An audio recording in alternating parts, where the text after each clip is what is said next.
Isso se chama lugar cativo. Cada um tem um lugar cativo. Ninguém, olha, um monte de banco aqui, ó, ninguém quer chegar perto. Tem meu lugar cativo, onde eu sento.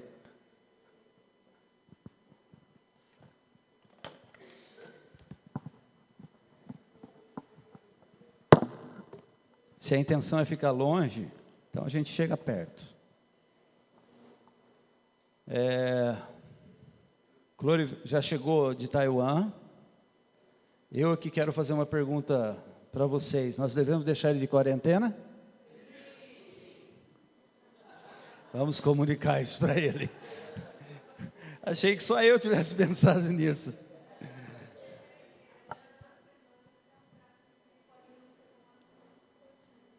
A Tida subiu, né? Depois tem que transmitir isso para eles. Me lembra de transmitir isso aí hoje ainda. Vamos colocá-lo de quinzena, então, na quarentena.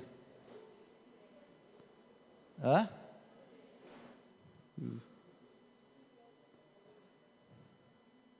Legal. Vamos falar sobre algo que é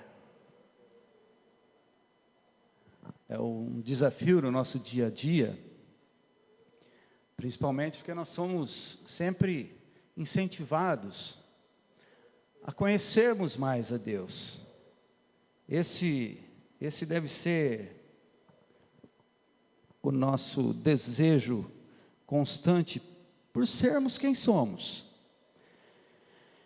Então, pensando nisso, quando nós pensamos sobre conhecer a Deus, ou ter mais intimidade com Deus, andar em direção a Deus, isso vai nos levar ao caminho mais excelente.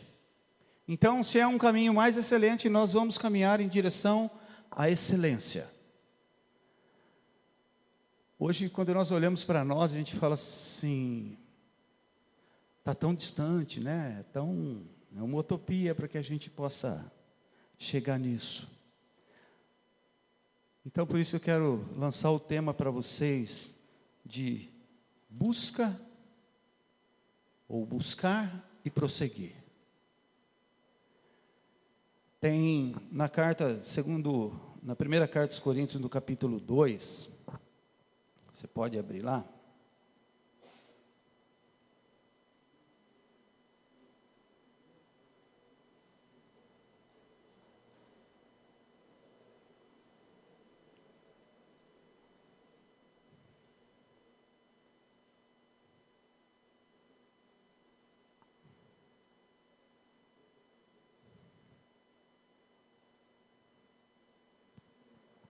Primeiro Coríntios, capítulo 2. Irmãos, aqui uma breve explanação do que Paulo estava tentando explicar para aquele povo. Era o seguinte: todo mundo sabe que Paulo era erudito, Paulo era muito conhecedor da verdade, conhecedor da palavra de Deus, era alguém experimentado, era alguém que era estudado, era sacerdote, era alguém muito conhecedor. E ele chega e escreve aos Coríntios falando que, embora ele tivesse tudo isso, ele não tinha usado desse artifício para persuadir os irmãos, para levar os irmãos a terem um conhecimento de Cristo. Não era com esse tipo de palavras. Porque muitas vezes o que acontece? Aquelas pessoas que mais conhecem das coisas, elas tentam induzir você, ou então persuadir você a ter o mesmo pensamento, até o mesmo conhecimento que ela, por conta do grande volume de informação que ela tem, e ela consegue passar. É claro, e eu entendo que para determinadas pessoas, o fato de serem muito inteligentes, ou extravagantemente inteligentes, elas vão precisar de pessoas que tenham um acúmulo de conhecimento grande, para que também sejam alcançadas. Isso foi feito com Paulo, porque Paulo tinha muito conhecimento, foi levado para os grandes. Olhando a nossa história, nós vemos homens que são, ao nosso modo de ver, homens muito inteligentes, homens acima da média, acima do normal, homens que descobriram muitas coisas. Tem muitos nomes que nós devemos chamá-los de gênios, por conta do que produziram, do que apresentaram. Mas é lógico, né? Nós, na nossa simplicidade, aquele que sabe pouco, todos aqueles que se mostram um pouquinho mais cultos, inteligentes, nós temos o hábito de chamá-los de gênios. Só que os verdadeiros gênios, eles olham para baixo e falam assim: isso não é gênio, isso não é gênio. Mas o que eu estou querendo dizer com isso? Que Paulo sabia que pela sua muita cultura, ele poderia persuadir os irmãos, ou falar de Cristo, ou até mesmo ir contra a revelação de Jesus na época. E até por isso que ele tinha autoridade para matá-los. Mas então ele escreve aos Coríntios, dizendo assim: porque nada me propus saber entre vós, senão a Jesus Cristo e esse crucificado. Eu estive convosco em fraqueza e em temor e em grande tremor. A minha palavra e a minha pregação não consistiram em palavras persuasivas de sabedoria humana, mas de demonstração de espírito e de poder, para que a vossa fé não se apoiasse em sabedoria dos homens, mas no poder de Deus. Todavia, falamos sabedoria entre os perfeitos, não, porém, a sabedoria deste mundo, nem dos príncipes deste mundo que se aniquilam, mas falamos a sabedoria de Deus, oculta em mistério, a qual Deus ordenou antes dos séculos para a nossa glória, a qual nenhum dos príncipes deste mundo conheceu, porque se a conhecessem, nunca crucificariam ao Senhor da glória. Mas como está escrito, as coisas que o olho não viu, e o ouvido não ouviu, e nem subiram ao coração do homem, são as que Deus preparou para os que o amam. Mas Deus nos revelou pelo seu Espírito, porque o Espírito penetra todas as coisas, ainda as profundezas de Deus. Porque qual dos homens sabe as coisas do homem, senão o Espírito do homem que nele está? Assim também, ninguém sabe as coisas de Deus, senão o Espírito de Deus. Mas nós não recebemos o Espírito do mundo, mas o Espírito que provém de Deus, para que pudéssemos conhecer o que nos é dado gratuitamente por Deus, as quais também falamos, não com palavras de sabedoria humana, mas com as que o Espírito Santo ensina, comparando as coisas espirituais com as coisas espirituais. Ora, o homem natural não compreende as coisas do Espírito de Deus, porque lhe parecem loucura, e não pode entendê-las, porque elas se discernem espiritualmente. Mas o que é espiritual, discerne bem tudo, e ele de ninguém é discernido. Porque quem conheceu a mente do Senhor, para que possa instruí-lo? Mas nós temos a mente de Cristo.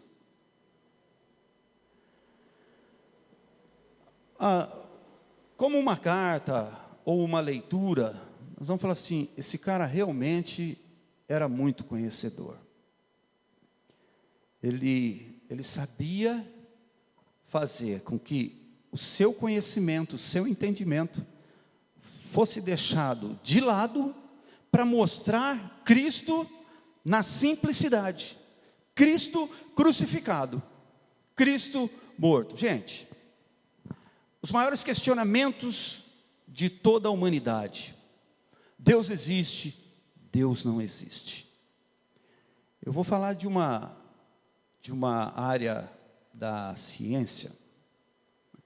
Aqueles que trabalharam a medicina, alguma coisa assim, sabe mais ou menos não, deve saber muito mais do que eu, porque embora eu seja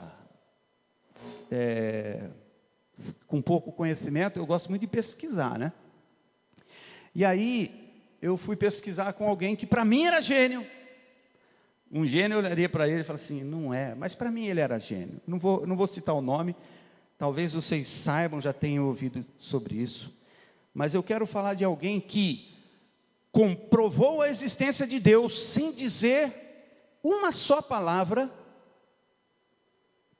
de um evangelho, ou de qualquer outra coisa, senão simplesmente ciência. Ele estava mostrando a existência de Deus por conta do seu próprio corpo, ou do corpo humano. Nós temos uma ordem cromossômica. Nessa ordem cromossômica, ele diz o seguinte, que um cromossomo, somente um,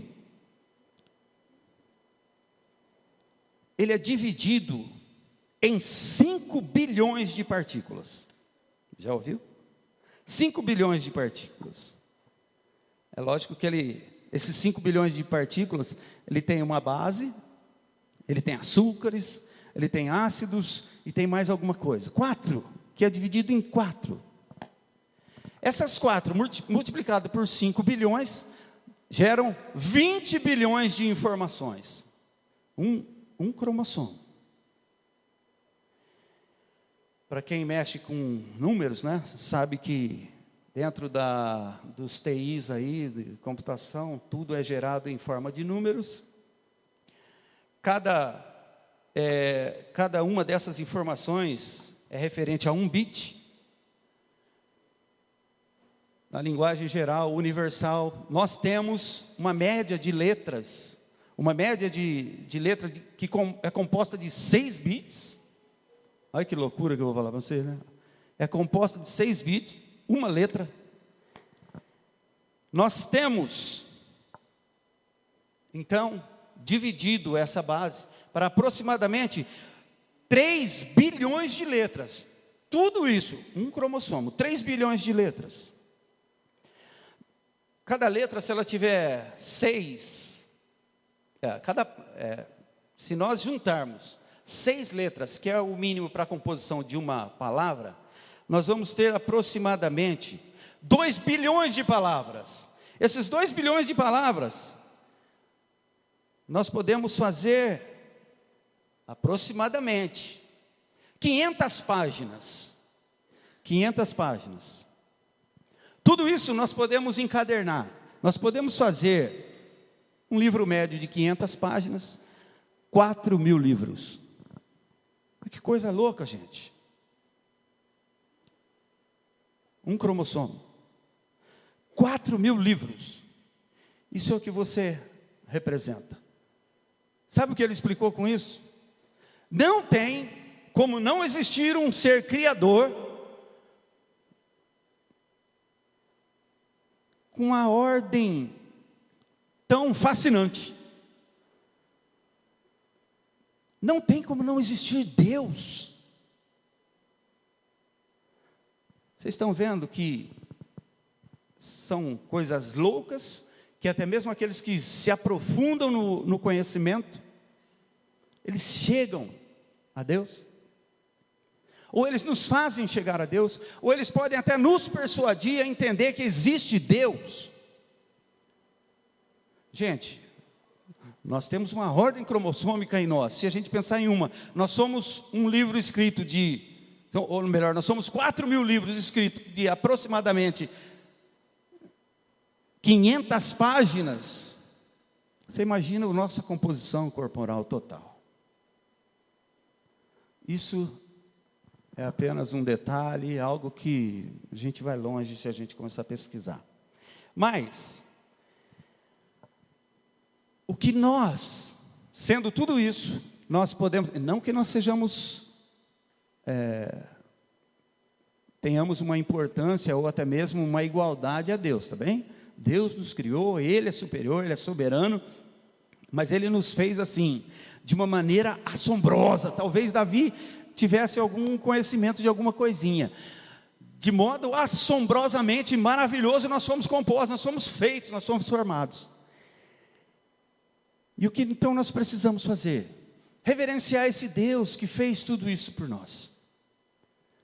Nós devemos nos dobrar a Ele, nos curvar a Ele. Nós precisamos conhecê-lo cada vez mais, para saber as profundezas, aquilo que a gente cantou, as profundezas de Deus. Qual é a largura, a altura? A gente não consegue abranger tudo, mas nós precisamos nos dedicar. Desculpa, eu saí de lá, mas está gravando, eu precisava estar lá? Dá para gravar aqui? Desculpa, eu quis ficar mais perto, acabei comprometendo, né? Da próxima vez, irmãos, por favor, vocês venham para frente. Eu sei que vocês têm lugar cativo, mas eu estou comprometendo a gravação. Pois vocês vão ver só pela metade, só a cabecinha balançando para lá e para cá.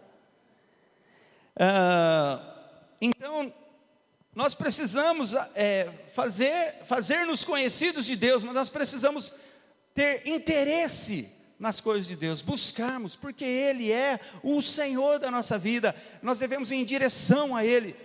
E quais são as maneiras que nos são dadas para compreendermos Deus e para irmos em direção a Deus? O que mostra para nós, ou quais são os aspectos relevantes de que Deus existe? O que para você demonstra que Deus existe? Agora é uma pergunta, tá bem? O que demonstra para você que Deus existe?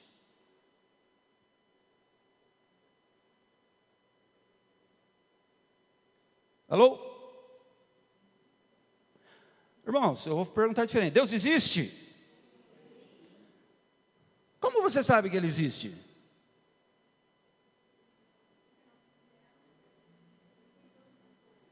Oi? Porque Ele fez todas as coisas. Como que eu sei?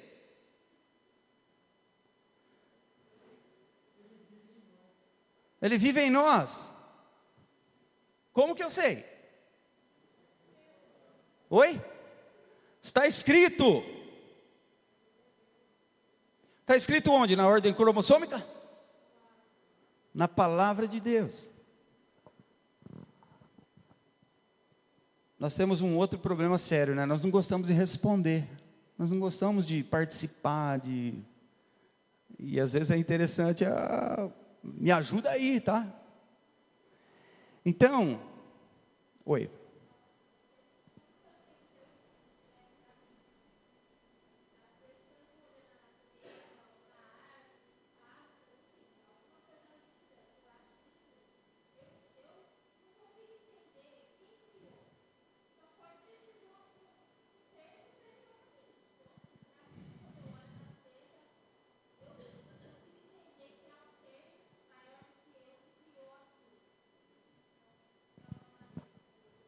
Sim, sim. É lógico que eu estou provocando vocês, mas eu também entendo isso, eu sei o que vocês estão falando. A natureza demonstra que Deus existe. Ainda que você não seja um crente, eu não sou crente, mas eu creio num ser superior. Esse homem talvez não fosse um crente, mas ele cria num Deus superior, porque ele sabia que era alguma coisa muito fantástica para ser simplesmente, apareceu. Mas quando nós olhamos a criação de Deus, nós vemos o aspecto de um Criador. Essa é um bom argumento. Mas nós temos outros também. Nós temos, além da criação, nós temos a palavra de Deus que nos é dada, e ela nos direciona para isso, porque a palavra de Deus aponta para isso. Se simplesmente a natureza, a criação já demonstra Deus, o que é que a palavra de Deus diz em relação àqueles homens que dizem que Deus não existe? A própria criação manifesta. Então, nenhum homem vai ser indesculpável por dizer que Deus não existe. Nenhum homem. A criação manifesta a glória de Deus. A própria criação. E essa é uma delas. A palavra é a outra que representa e que aponta para Deus, também mostrando que a criação foi feita por Deus. Mas nós temos também a revelação de Deus através da palavra, porque simplesmente a palavra pode não nos conduzir a Deus, ou pode não demonstrar claramente para nós, com a nossa mente limitada, que Ele é Deus. Mas o que é que nós precisamos? Conhecer a Deus e prosseguir em conhecê-lo. E quanto mais nós nos aprofundamos, mais Ele nos aperfeiçoa, mais Ele mostra quem somos. Infelizmente a gente vai ver que a gente é muito pior do que a gente imagina que é, mas nós precisamos nos aproximar mais, porque à medida que nós nos aproximamos, Ele vai nos aperfeiçoando, Ele vai dando demonstração de quem Ele é e do que Ele pretende conosco, qual é o propósito para o qual nós fomos criados. Agora tem algo importante de Deus para o homem. Ponto 1. Ele tem o prazer de se manifestar em sua criação. Saiba que você é um agente de transformação, que você é aquele em quem Deus tem o prazer de se manifestar, mas você precisa fazer com que Ele seja manifesto. Deus então tem o prazer de se manifestar através da sua vida. E há uma ansiedade, até mesmo da natureza, pela manifestação dos filhos de Deus. A natureza não está ansiando pela manifestação dos movimentos naturais. Está ansiando pelo movimento da manifestação dos filhos de Deus. Aliás, uma vez que Ele se revelou a nós, Ele nos amou, Ele nos trouxe para perto, agora nós somos chamados filhos de Deus, então nós precisamos cada vez mais conhecê-lo e manifestar a glória de Deus, porque toda a criação está nessa ardente expectativa. Olha, aquele é o Filho de Deus, aquele é o Filho de Deus, e passou.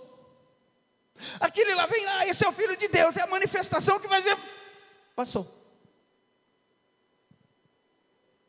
Mas quando nós estamos juntos, como igreja, tem um ar maravilhoso de glória nesse lugar, tem algo gostoso dentro dessa casa, eu gosto de estar, irmão, me convide mais vezes para vir para a sua casa, me convide mais vezes para estar contigo, é uma manifestação de glória.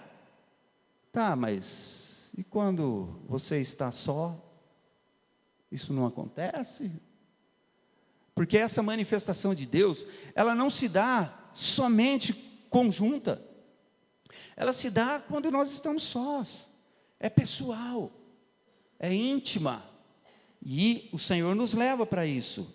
Mas Ele tem prazer em se manifestar. Isaías 55:6 diz: buscai ao Senhor enquanto Ele está perto. Eu estou falando de Velho Testamento, mas já tinha sido revelado que Jesus seria o Emanuel, o Deus conosco. Então Ele está muito perto, está dentro de nós. Buscai ao Senhor enquanto Ele está aí. E esse buscar é: adquiram conhecimento, adquiram entendimento, e com isso distribuam sabedoria. Façam isso, busque cada dia mais, busque ter um entendimento mais aberto do que o reino de Deus pode manifestar. Porque esse mesmo Deus que se revela e que tem esse prazer, Ele estava lá em Cristo, trazendo a reconciliação. Aquilo que havia se perdido, o Senhor veio para buscar, para arrebanhar, para trazer para perto. E quanto mais nós nos mostramos como servos de Cristo, mais nós vamos representá-lo, e mais as pessoas o conhecerão. E não somente o conhecerão, se entregarão a Ele, o receberão, o receberão.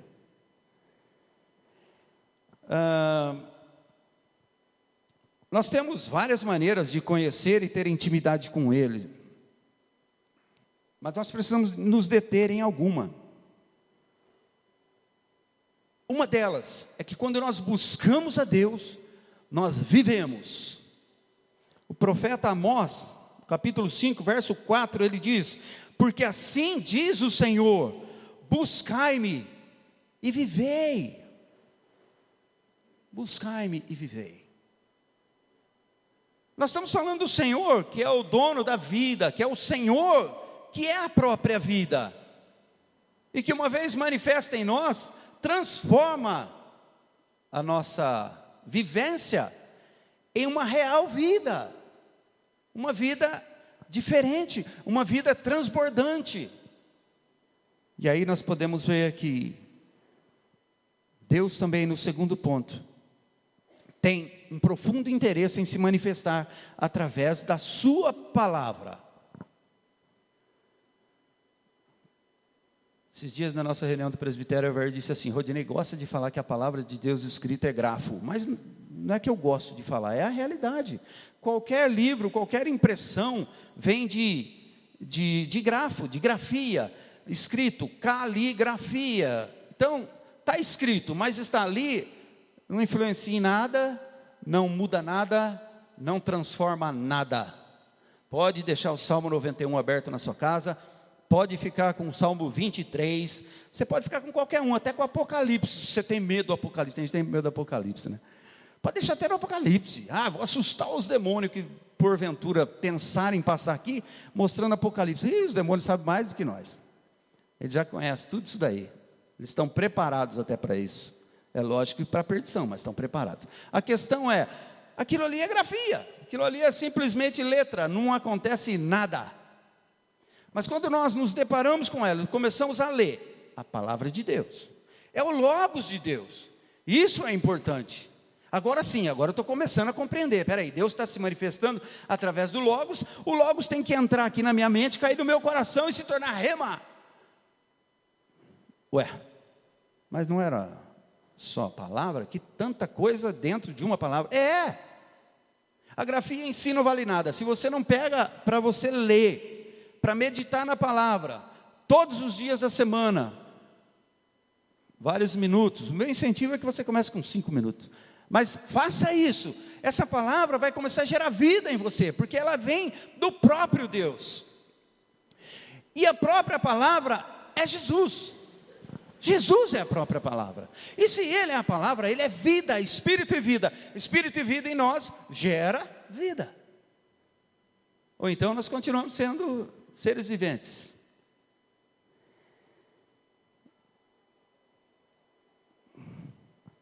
Agora o que é interessante, ainda que a gente não seja aplicado, que a gente não use ou não consiga ter o rema em nós, visualmente, buscando essa palavra, nós podemos ter a nossa estrutura mudada, porque ela também fala de coisas que são morais. Tem muita gente que lê a Bíblia, conhece a palavra de Deus, mas simplesmente no aspecto moral. Bom, eu não vou roubar, eu não vou matar, eu não vou fazer isso, não vou fazer aquilo. Usa somente os aspectos morais, ou os aspectos que são valores, princípios. Valores, eu tenho meu salário, eu vou ter que me contentar com o meu salário e gastar somente aquilo que está dentro, ou adotar alguns princípios, né? Mas gera vida isso? Não gera vida isso. Isso apenas é uma aplicação prática de algo que lá fora, nos programas motivacionais, coaching da vida, pode te ensinar. Pode te ensinar como você administrar bem a sua casa, um monte de coisa. A palavra de Deus fala sobre isso, mas quando essas coisas, elas geram vida em nós, nós começamos a ver totalmente diferente, porque nós vemos que é o próprio Deus que está se manifestando em nós, através desses valores e princípios. Pode ter ficado confuso para você, mas eu tenho quase certeza que você compreendeu, e muitas vezes você já viveu isso. E Deus continua então se manifestando, porque quando nós começamos a ver que essas coisas trazem transformação na nossa vida, elas só vão nos transformar com um propósito claro. E as pessoas, quando verem que nós somos transformados com esse propósito claro, elas só podem dizer o seguinte: esse cara anda com Jesus, essa pessoa representa Jesus, eu posso ver Jesus nessa pessoa. É isso que acontece. Não é simplesmente alguém que lê, não é alguém que simplesmente usa padrão ético. Aliás, ética e moral, qualquer um que não seja cristão, eles precisam ter isso. Eles precisam, isso é o padrão básico. A humanidade sobrevive há séculos por conta disso, vivendo dentro de um padrão ético e moral. Aliás, esses padrões éticos e morais nos nossos dias estão quase que sendo exterminados, aniquilados. Mas em nome de Jesus nós vamos reverter essa situação. Deus está fazendo com que os seus filhos manifestem a glória de Deus. E nós precisamos sermos firmes. Nós precisamos continuar sendo ou cumprindo o propósito pelo qual nós fomos criados. E a partir disso, se nós estamos cada vez mais próximos de Cristo, conhecendo a Deus em suas maravilhas, através da pessoa de Cristo, nós vamos nos assemelhar a Ele. E quanto mais nós nos assemelhamos, mais nós confrontamos as coisas do mundo. Mais. Nós precisamos parar de nos associar com as coisas do mundo. Nós precisamos parar de nos amoldarmos com as coisas do mundo. Nós precisamos ser semelhantes a Ele. Mas nós vamos sermos esse modelo quando nós compreendermos que esse modelo real é muito acima desse padrão que nós vemos aí. Vai fazer com que nós sejamos atraídos por esse modelo, por esse padrão.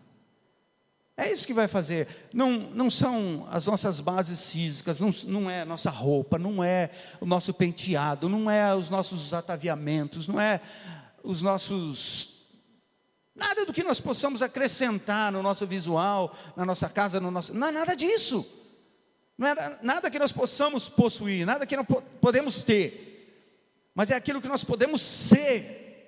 E é para isso que nós somos chamados. Deus manifestando através das coisas, dos filhos de Deus e através da sua palavra. Mas tem algo que me marca.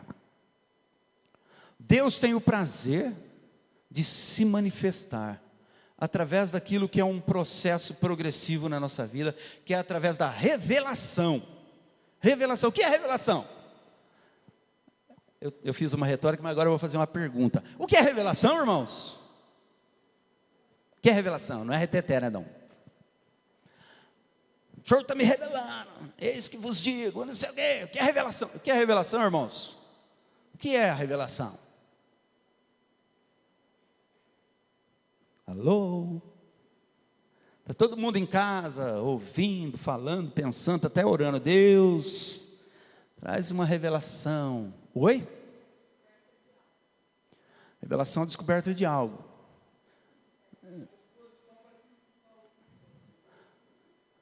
Exposição do que está oculto, daquilo que nós não vemos.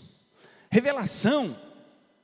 Aqui na carta de Paulo aos Coríntios, tem uma parte que ele diz o seguinte: porque qual dos homens sabe as coisas do homem, senão o espírito do homem que nele está?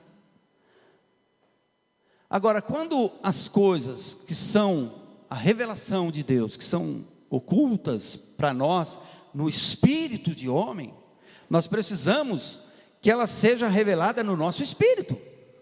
E aí, o nosso espírito consegue captar, mas o nosso homem entende o seguinte: isso foi revelação. Deixa eu me lembrar de algum exemplo de revelação.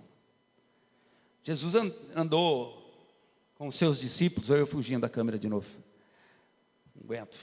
Jesus andou com seus discípulos, mas teve um determinado período, ele chegou para os discípulos e disse assim: quem que vocês dizem, ou o que vocês ouvem que as pessoas dizem que eu sou? Quem é Jesus aí, irmãos? Quem é Jesus? Agora eu estou perguntando para vocês, quem é Jesus aí? Quem é Jesus? Quem? Filho de Deus. Fala assim, vamos fazer uma pergunta mais pessoal. Quem é Jesus na sua vida? Quem é Jesus na sua vida, Badá?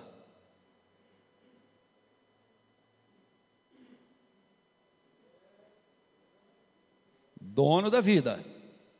Quem é Jesus na sua vida, Beth? O advogado. Nós temos um Jesus, e esse Jesus é algo para nós. Mas naquele momento, quem é que o povo diz que eu sou? Elias? Moisés? Podia ser até Matusalém? Citou Elias, né? Citou Moisés, Matusalém. Mas e vocês? Em você, o que vocês dizem? Aí Pedro diz o seguinte: tu és o Cristo, o Filho de Deus.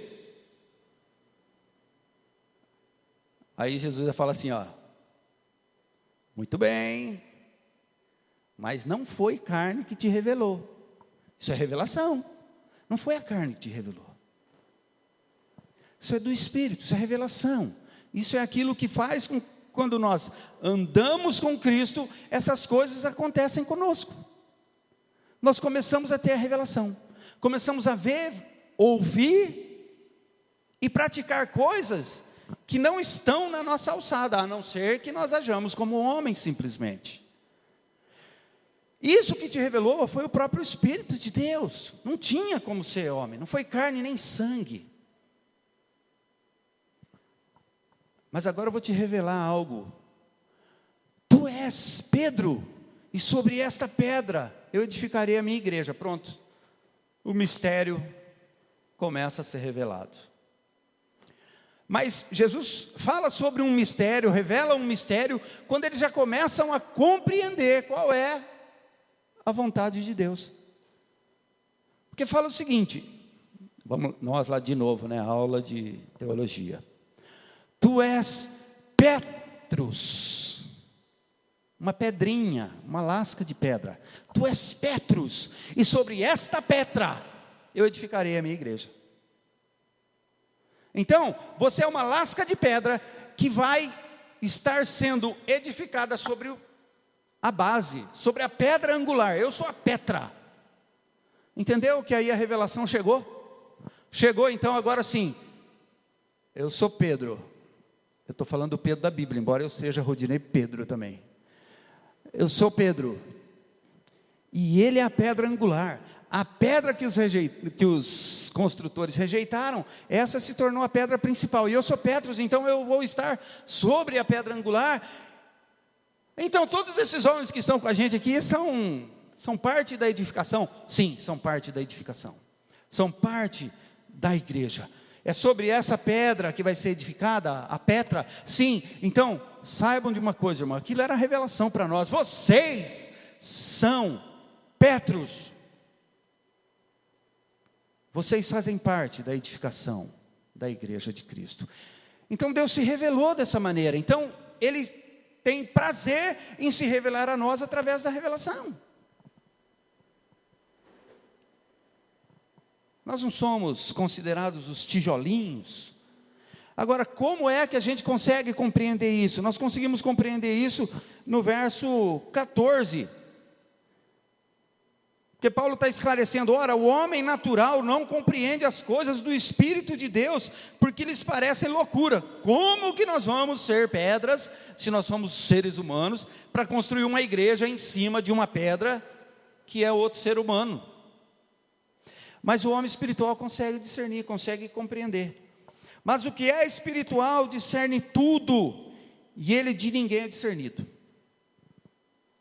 Então é Deus se manifestando. Então nós precisamos conhecer a Deus e prosseguir em conhecer a Deus, porque Ele se manifesta através da natureza, Ele se manifesta através da palavra, e Ele se manifesta através da revelação. E é para isso que nós somos chamados para algo que sai do ordinário, algo que sai da linearidade. Nós somos chamados para isso, para algo sobrenatural, para algo que transcende aquilo que nós pensamos ou que nós imaginamos. O Senhor quer se manifestar, mas nós estamos andando num nível tão raso com Ele, tão mesquinho, que nós acabamos não compreendendo o plano e o propósito. Para tudo isso que eu estou ministrando para vocês, é para que vocês e eu, nós entendamos que Deus tem um propósito para nós, foi dado-nos, nós fomos criados com um plano, e esse plano é de que nós nos aproximássemos dEle, e de que ao aproximarmos-nos dEle, nós venhamos cumprir esse propósito. O propósito de você ter sido criado não é para que você tenha um encontro com Cristo e Ele te ame, para que você vá para o céu. Embora você vá para o céu. Assustaram, né? Mas antes disso, entre esse espaço, você tem algo para cumprir. Você precisa fazer com que haja essa manifestação, essa revelação de Deus na vida dos que estão à sua volta.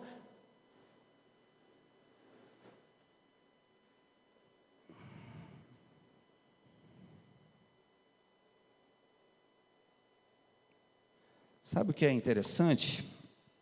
É que nós andamos num nível tão raso com Deus, que nós não conseguimos. Nós até falamos, nós temos palavras que expressam quem é Deus. E nós até falamos essas palavras, nós recitamos essas palavras. Mas nós não experimentamos verdadeiramente essa palavra. Muitas vezes a gente diz o seguinte: Jesus, tu és lindo, tu és maravilhoso. Não deixem de falar isso, porque Ele é, mesmo que você não fale. Tu és magnífico, tu és um Deus excelente. Nós adjetivamos Jesus e Deus dessa maneira. Agora, nós estamos adjetivando porque nós experimentamos isso, porque nós temos convicção disso, ou porque nós lemos sobre isso. Porque nós precisamos ir a um nível maior, mais alto, um nível que nós vamos dizer isso, porque nós não vamos estar olhando num nível humano. Porque quando nós olhamos no nível humano, nós vamos olhar para todas essas previsões de dólares. Isso vai dar um aperto nas nossas entranhas. Fala assim, é difícil. Mas quando nós ultrapassamos essa limitação, nós vamos viver num outro prisma. Nós vamos falar o seguinte: eu sou chamado, eu sou amado, eu sou quem Deus colocou nesse lugar para abençoar. E aí, eu não vou olhar para a minha circunstância, eu vou fazer. Sabe por quê? Porque esse é o nível que condiz com alguém que conhece a Deus, com alguém que se aproxima de Deus. Eu não vivo pela circunstância. O homem natural vive pela circunstância. Eu não. Eu vivo pela fé. E o justo viverá da fé. Então você tem que dar passos de fé. E você tem que demonstrar que você conhece esse Deus, autor da fé. Então você tem que ouvir mais a Deus. Para ouvir mais a Deus, você tem que estar mais com Deus. E quanto mais você está com Deus, mais você se conforma à imagem dEle.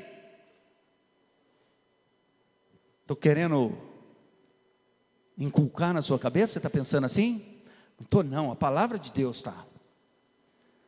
E quanto mais nós nos aproximamos desse Deus, mais nós olhamos quem somos, nós vamos deixar de lado toda a nossa carnalidade, tudo aquilo, esse homem natural, e vamos viver como um homem espiritual. E o homem espiritual, ele olha além, ele olha depois da tempestade, ele olha depois da noite dura, noite escura, noite de choro, ele olha sempre depois, ele olha além. Porque quando nós estamos na tempestade, tudo que a gente vê é vento e água e destempero pessoal e medo. Mas acima das nuvens, o sol continua a brilhar, ele está lá. E Deus sempre nos dá a palavra de que isso vai mudar. Não tem mal nenhum que dure a eternidade. Nesse aspecto, nesse campo, hoje. Sinto muito depois, para aqueles que não estiverem com o Senhor. Da mesma maneira que também não tem bem que dure para sempre. Nós vamos viver essas oscilações de circunstâncias, mas os que esperam no Senhor serão aqueles que são como águia, que voam alto, conseguem olhar a muita distância, uma distância enorme, conseguem visualizar o alimento das coisas altas, lá das partes mais altaneiras, ele consegue ver, ele enxerga, e se chover, voa acima das nuvens, acima da tempestade, e consegue compreender que Deus continua soberano, reinando. Por isso é que eu preciso conhecer mais a Deus. Eu preciso que você se incentive, se inspire, se motive a conhecer Deus, porque Ele está se revelando, Ele está se manifestando. Mas se você tem a expectativa de ver Deus, de conhecer Deus, de ver a revelação de Deus somente aos domingos, eu sinto muito, você vai ter uma mísera parte daquilo que Ele tem para a sua vida. Uma mísera parte. Não que ele está sendo miserável contigo, mas nós, na nossa capacidade de transmitir para vocês, nós vamos passar o mínimo, nós vamos passar algumas coisinhas. Hoje o meu desafio para você é que você cumpra o propósito, não somente de conhecer a Deus, mas de andar com Deus, de seguir a sua vida com Deus, colocar todas as suas carnalidades diante de Deus, e viva como um homem espiritual, mulher espiritual, para aquelas que não entendem o sentido antropológico, mas que vocês sejam espirituais, que vocês busquem a Deus sabendo que Ele é imutável e Ele tem esse prazer em se revelar. Sabe que eu estou achando que eu estou pregando diferente hoje? Desculpa aí, gente. Mas parece que o tema me motivou a tentar colocar em vocês, e não é persuadir vocês, eu estou querendo mostrar que esse é um caminho excelente. Mostrar que isso é o melhor para você. Sabe por quê? Porque você vai continuar sendo homem no seu dia a dia. Você vai continuar tendo as suas lutas. Mas quando você se apropria das coisas de Deus, nada, ninguém, fatos, ou qualquer noticiário, vai te tirar do propósito. E o seu propósito está já determinado. Você foi arregimentado. Agora você faz parte de um quartel-general, do qual você tem que obedecer. Você precisa obedecer. Extrapolei no tempo? Eu vou fechar para vocês. Uma vez que nós somos totalmente dirigidos pelo Espírito de Deus, nós devemos andar nesse Espírito. Nós vamos saber que nós temos uma responsabilidade com as coisas do alto, com as quais Deus se importa. Mas nós também temos uma responsabilidade com as coisas de baixo, com as quais Deus se importa. E Deus está se importando, sabe com quem? Com todos aqueles com quem você mantém relacionamento. Eu falei o tempo todo de um relacionamento com Deus, de um aprofundamento com Deus. Sabe o que você vai ouvir de Deus toda vez que você se aproximar dEle? Ame as pessoas como eu te amei. Novo mandamento vos dou, que não é novo, mas é transformado, é revelado. Ame como eu vos amei, a ponto de dar a minha vida por vocês. João 3,16. E 1 de João 3,16, não há amor maior do que esse, do que você dar a sua vida pelo irmão.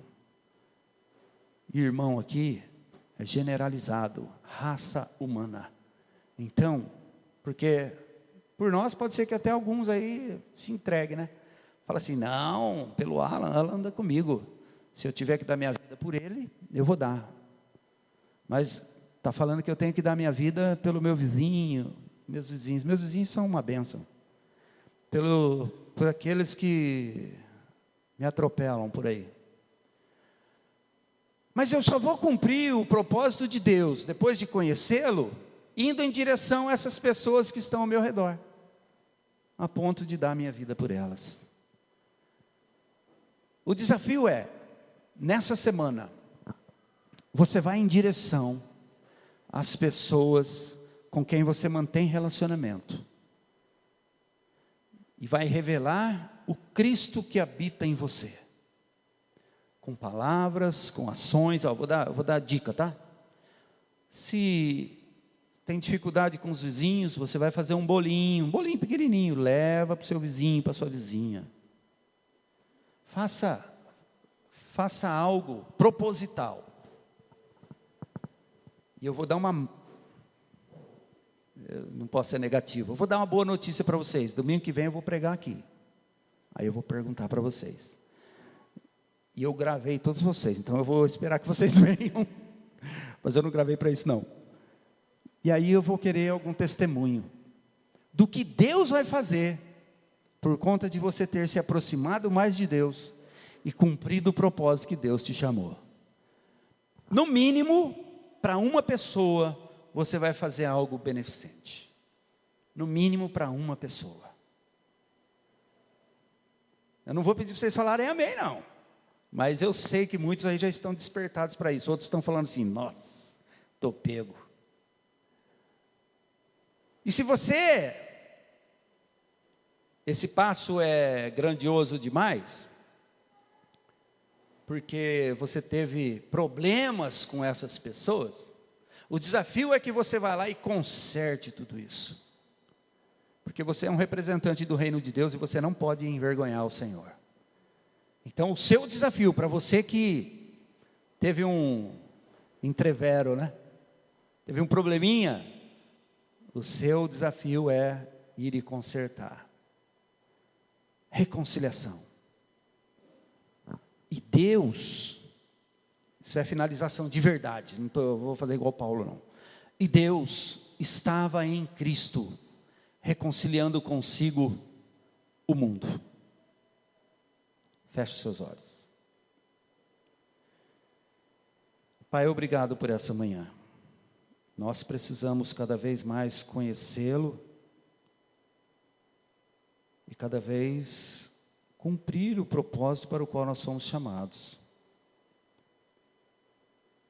Cada vez mais irmos em direção ao Senhor, sabendo que o Senhor é Deus e o Senhor nos transportou do lamaçal e nos trouxe para perto do Pai, para glorificarmos o seu nome. Eu quero aqui te agradecer mais uma vez. Meu coração transborda de gratidão, porque o Senhor é imutável, e o Senhor fará prosperar a tua palavra, porque a tua palavra lançada, ela não volta vazia, não voltará vazia. E assim, que essa semana seja uma semana desafiadora, uma semana onde nós vamos viver a vida de vitória, a vida dos vitoriosos, para o qual o Senhor nos chamou. E nós vamos honrar, glorificar o teu nome, porque nós sabemos o Deus que nós cremos, e nós cremos na tua palavra, porque a tua palavra é a verdade. E ela, através do Espírito Santo, há de convencer aqueles que estão ao nosso redor, e até mesmo nos convencer da verdade. E assim o teu nome será engrandecido. Nesse desafio, que o Senhor mesmo nos ajude, embora nós não queiramos fazer com que o Senhor seja o responsável pelas ações que nós devemos ter, mas nós precisamos de força e nós precisamos de sabedoria. Encontra em nós um coração aberto e que responde à tua palavra, ao mesmo tempo que as vidas de quem nós nos aproximarmos, elas possam ver o reflexo de Cristo em nós, por saber que o Senhor está em nós, vive em nós e é Deus. Obrigado ainda por esse dia, dá um tempo ainda de refrigério com nossas famílias, para aqueles que se encontram cansados, ainda que o Senhor traga o descanso necessário, para que ao iniciarmos a semana de trabalho, nós possamos cumprir também com a nossa função de maneira exemplar. Pai, nós te bendizemos e leva-nos de volta para os nossos lares, com a graça e o cuidado do Senhor, em nome de Jesus. Amém e amém. Amém. Boa semana. Abraça pelo menos uns 10 irmãos aí.